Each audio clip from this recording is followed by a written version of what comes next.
come on, that's not fair. Hey, wait a minute. Why did I only get 35 minutes to take the test and Johnny over there got 50 minutes? That's not fair. This is ridiculous. Why did I have to do the poster on poster paper with paint and artwork, and it took me 9 hours, and those other guys over there, they got to do a PowerPoint and they were done probably in less than an hour? Hola, damas y caballeros, Señor Arroz here. So, ladies and gentlemen, today's video is definitely geared towards teachers, but students, I'm not leaving you out, or anyone else who's watching.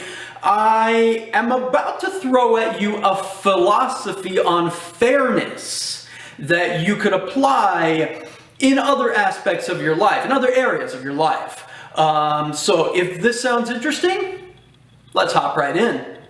So, educators, teachers, from an academic standpoint, I'm not talking about behavior, what could or would constitute fairness regarding behavior. No.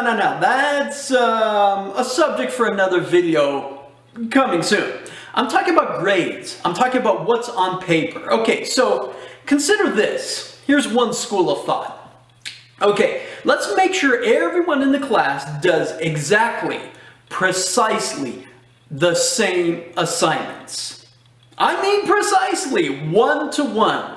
When you look across the board, a spreadsheet, every single student has done precisely the same assignment, the same test. I mean, they even did it the same way. They did it all on lined paper. They all used a pencil versus a pen. So it's just the same.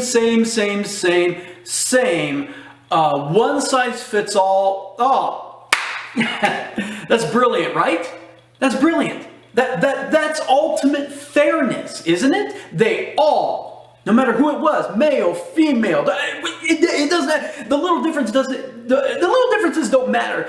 It's all about everyone having done the same thing. Oh my gosh, isn't that the very definition of fairness?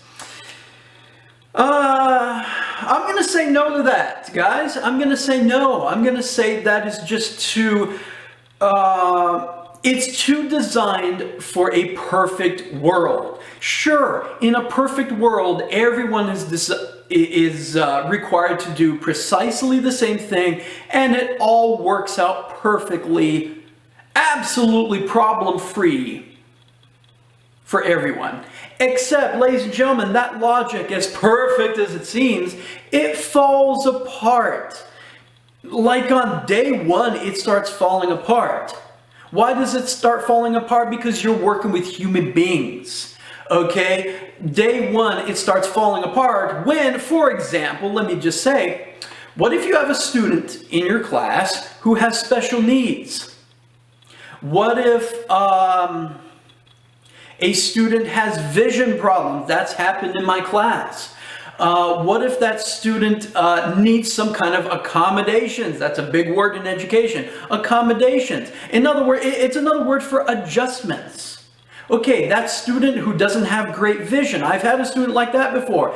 Maybe it's best that that student take a test orally while the rest of the class did it on paper, wrote it out. Maybe it's better that that student does a presentation rather than take a test. You know, there's all kinds of ways to accommodate that student, to create variations in what various students do, but perhaps most importantly, in what every student needs. Get ready for this.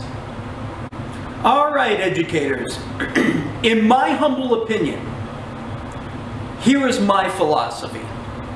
In my book, fairness is not that every student does exactly, precisely the same thing, not that every student gets exactly the same assignment, but rather, fairness in my book is that every student gets what he or she needs. Ladies and gentlemen, I'm saying need with a big fat capital N. At the end of the day, in my opinion, that's what matters. There's a lot of students in a class. As I was saying, there are students who have special needs. There are students who are not so skilled in some things. And I want to bring up that project again, because even I'm that way. When it comes time to do a visual project in my classes, I'm really flexible.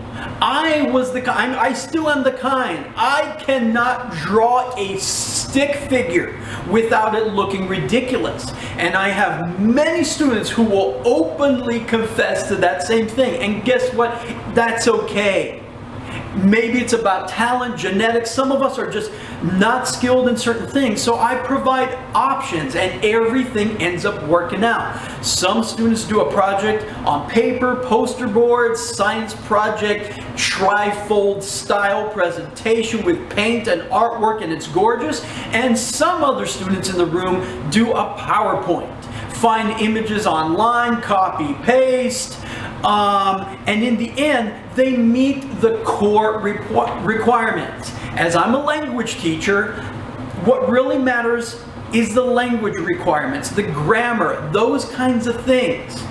Some students over here did the assignment in this kind of format, and some did it in that one. So what am I saying? I've got people in my classes who are doing different things, different formats, different incorporating different elements into ultimately the same requirements, ultimately the same assignment. But here's the thing. These students over here are getting what they need. And these students over here are getting what they need. I think at the end of the day, you shouldn't ask yourself, oh, did all students do exactly the same assignment? Did they all get exactly the same assignment, the same test? Or did every student get what he or she needs? In the final analysis, ladies and gentlemen, I think that's what it's about. It's about a philosophy of need versus a relatively arbitrary commitment to sameness. At the end of the day, are your students getting the grade they deserve? Did they get what they need? I don't mind saying, ladies and gentlemen, in my classes, over the years that I've taught, I can truly tell you no student has ever felt cheated, swindled, schemed out of anything. They all have gotten what they need. They all got a fair shake, more than a little flexibility. And I think that my students over the years could tell you things were always fair on paper and behaviorally. Again, subject for another discussion. But things were always fair in my room. Now, I have shared this philosophy with a lot of people. Not everybody has to agree with it. Many do. But here's one last thing I want to say about it. If this is going to be your philosophy, and I think if you want it to truly be effective, I believe you need to declare it. You need to state it. Maybe, I don't know, maybe put it on a poster and put it up here. This philosophy about students getting what they need versus students all completely 100% of the time doing the same thing, I don't think it's a philosophy that can only exist up here for you only. I don't think it's effective that way, because if it exists up here but you haven't declared it, then guess what? You are going to run into those questions. Hey, Mr. Ross, how is this fair? How is that fair? This person did this and this person did that and all that. I think at the beginning of the school year, or at least at the beginning of every semester, maybe you get a couple new students, you should declare, in my book, fairness is not defined by all of us always doing the same thing. It's defined by all of us getting what we need. Okay, I think you want to declare that right at the beginning so it's crystal clear what your intentions are, what your definition of fairness is. And in one way or another, communicate that to parents. Back to school night, conferences, whatever it takes, so that there aren't any misunderstandings. So ladies and gentlemen, in the end, I think this is a worthwhile philosophy. It has worked well for me. I believe it has worked well for students. And I declare it my philosophy at the beginning of the year. I make it crystal clear, not only to all students, I declare it, I say it in class. I also tell parents this philosophy at back to school nights or in other opportunities I get here and there. Okay, ladies and gentlemen, that's pretty much it for today's video. If you like this philosophy, hey, let me know. And I honor your opinion as well. If you have something to say about this, you have something to add to it, you disagree, that's totally fine. Go ahead and mention your thoughts in the comments down below. Other than that, this has been Senor Arroz, ladies and gentlemen. I'm now signing off. Gracias por escuchar. Gracias por mirar. He dicho. Oh, don't forget to subscribe and hit the like button, the notification bell, all that good stuff. Until the next one, ladies and gentlemen, he dicho. Nos vemos.